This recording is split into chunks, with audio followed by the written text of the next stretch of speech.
Assalamualaikum warahmatullahi wabarakatuh. Perkenalkan, nama saya Muhammad Wahwa Lausat dengan NPM 201506107 dari program studi Teknik Informatika kelas B Universitas Lampung. Pada video kali ini saya akan membahas mengenai operating system atau sistem operasi. Oke, jadi di sini ada poin-poin yang akan saya bahas, yaitu mengenai yang pertama, apa itu sistem operasi, sejarahnya, cara kerja, fungsi-fungsinya, jenis-jenis, dan yang terakhir kesimpulan. Oke, yang pertama, apa itu sistem operasi? Dikutip dari Wikipedia, sistem operasi atau operating system adalah perangkat lunak sistem yang mengatur sumber daya dari perangkat keras dan perangkat lunak serta sebagai daemon untuk program komputer. Tanpa adanya sistem operasi, pengguna tidak dapat menjalankan program aplikasi pada komputer mereka, kecuali hanya program booting yang dilakukan saat pertama kali HP atau laptop itu dihidupkan. Oke, contoh sistem operasi yang modern untuk desktop atau PC personal komputer. Yang pertama ada Windows, macOS, dan Linux. Lalu untuk mobile atau smartphone ada iOS dan Android. Oke, yang selanjutnya adalah sejarah dari sistem operasi. Pada generasi pertama dimulai pada tahun 1945 hingga 1955. Generasi pertama ini merupakan awal mula perkembangan dari sistem komputasi elektronis sebagai pengganti dari sistem komputasi mekanis. Sistem pada generasi pertama dilakukan secara manual dikarenakan belum adanya sistem operasi secara otomatis. Hal ini diartikan bahwa sistem operasi belum sepenuhnya mendukung layanan yang dapat dikerjakan dalam satu rangkaian. Oke, selanjutnya pada generasi yang kedua yaitu tahun 1955 hingga 1965, generasi ini mulai memperkenalkan yang namanya batch processing system, yaitu pekerjaan yang dapat dilakukan dalam satu rangkaian dan selanjutnya akan dieksekusi secara berurutan. Yang selanjutnya generasi ketiga yaitu 1965 hingga 1980, di sini salah penulisan.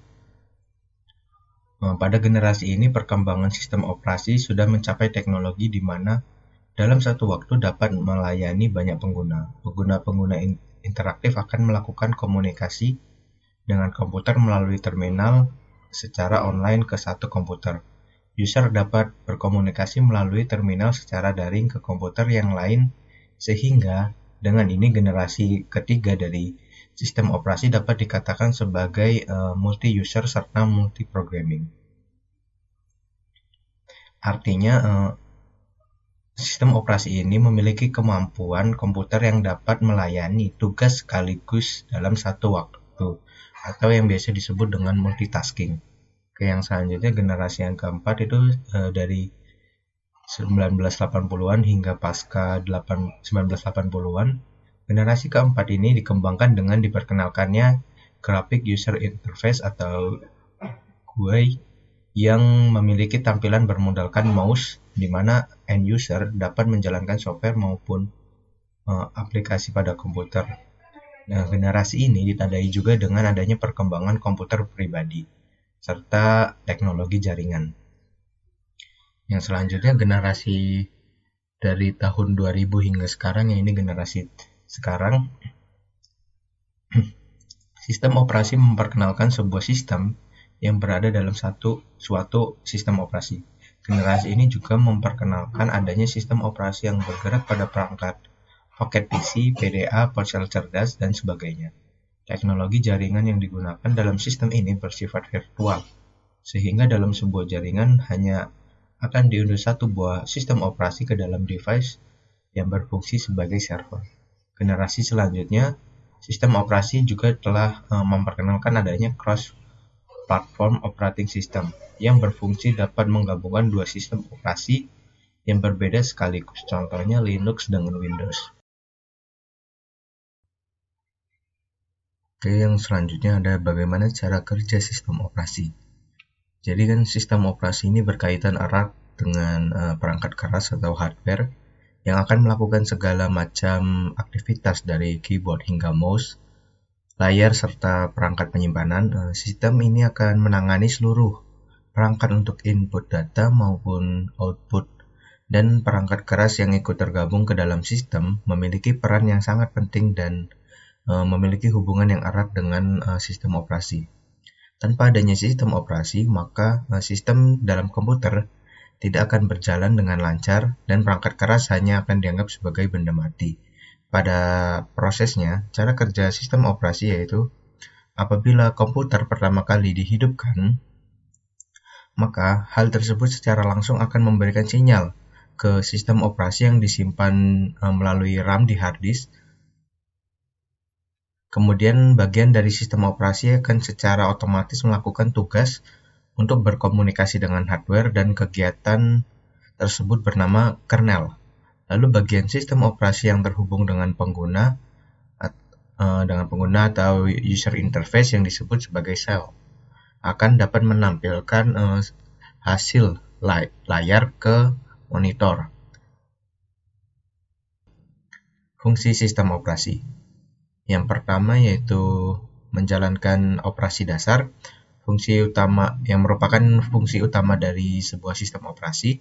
Sistem ini dinilai sebagai komponen vital yang mendasari kerja perangkat lunak atau software lainnya. Lalu ada sinkronisasi antara hardware dan software, di mana sistem operasi ini sebagai yang mengatur kerja dari hardware seperti memori, CPU, hard disk, dan perangkat keras lainnya, dan juga mengatur dari software agar terhubung dengan perangkat keras. Lalu yang ketiga, menyajikan tampilan, yang mana tampilan yang muncul di layar komputer atau monitor maupun smartphone adalah hasil operasi dari sistem operasi. Dengan kata lain, sistem operasi memudahkan aplikasi berjalan sekaligus menampilkannya pada layar komputer, atau menerjemahkan bahasa pemrograman yang berasal dari CPU, kemudian menampilkannya dalam bentuk teks, grafis, dan tampilan lainnya yang dimengerti oleh pengguna. Oke, yang selanjutnya ada mengawasi dan melindungi jalannya suatu program. Jadi sistem operasi memungkinkan user yang memiliki hak untuk mengakses komputer, menjalankan suatu program, dan mengendalikan siapa yang bisa mengakses program tersebut, atau yang dikenal sebagai fungsi gatekeeper. Yang selanjutnya adalah memberikan layanan-layanan, seperti melayani input-output, manajemen file, manajemen akun, manajemen hardware, dan sebagainya. Oke, yang selanjutnya ada jenis-jenis sistem operasi. Jadi sistem operasi yang pertama yaitu standalone. Sistem operasi ini merupakan jenis yang dapat berdiri sendiri, bisa digunakan oleh perseorangan maupun sekelompok. Sistem operasi ini merupakan yang biasa kita gunakan sehari-hari untuk bekerja, bermain game, menonton film, ataupun memutar musik. Contohnya seperti Windows, macOS, Ubuntu, OpenSUSE, dan lain sebagainya. Lalu yang selanjutnya ada sistem operasi jaringan. Pada sistem ini digunakan untuk merancang sistem khusus untuk mendukung jaringan yang terdapat pada sebuah server dalam jaringan komputer. Contohnya seperti Red Hat, Windows Server, OS Linux. Oke, yang selanjutnya ada embedded. Sistem operasi embedded memiliki artian sistem operasi yang sudah ditanamkan pada keras tertentu, menjadi merupakan sistem operasi bawaan. Sistem operasi ini biasanya terdapat pada komputer mini seperti telepon pintar, smartphone, smartwatch, iPod, atau gadget canggih lainnya. Yang terakhir ada Live CD. Sistem operasi ini dapat dijalankan dengan menggunakan CD-ROM atau dengan menggunakan hard disk. Awalnya sistem ini dibuat menggunakan sistem operasi standalone dengan meminimalkan fungsi-fungsi yang terdapat di dalamnya, sehingga dengan peminimalan tersebut dapat menjalankannya melalui USB maupun kaset DVD. Oke, yang terakhir yaitu kesimpulan. Di sini saya menarik kesimpulan yaitu bahwa sistem operasi merupakan perangkat lunak yang dapat mengatur perangkat keras hardware dan juga perangkat lunak software agar dapat berjalan berdampingan. Terdapat banyak sekali macam-macam sistem operasi yang digunakan, seperti untuk desktop, laptop, ada Windows, macOS, dan Linux. Lalu untuk mobile smartphone ada Android dan iOS. Setiap sistem operasi memiliki kelebihan dan kekurangan masing-masing. Pemilihan penggunaan sistem operasi pun dapat disesuaikan kebutuhan masing-masing. Misalkan Windows yang cocok untuk pengguna yang masih awam komputer, serta Windows dilengkapi dengan software yang melimpah namun sistem operasi ini berbayar dan keamanannya masih terbilang kurang.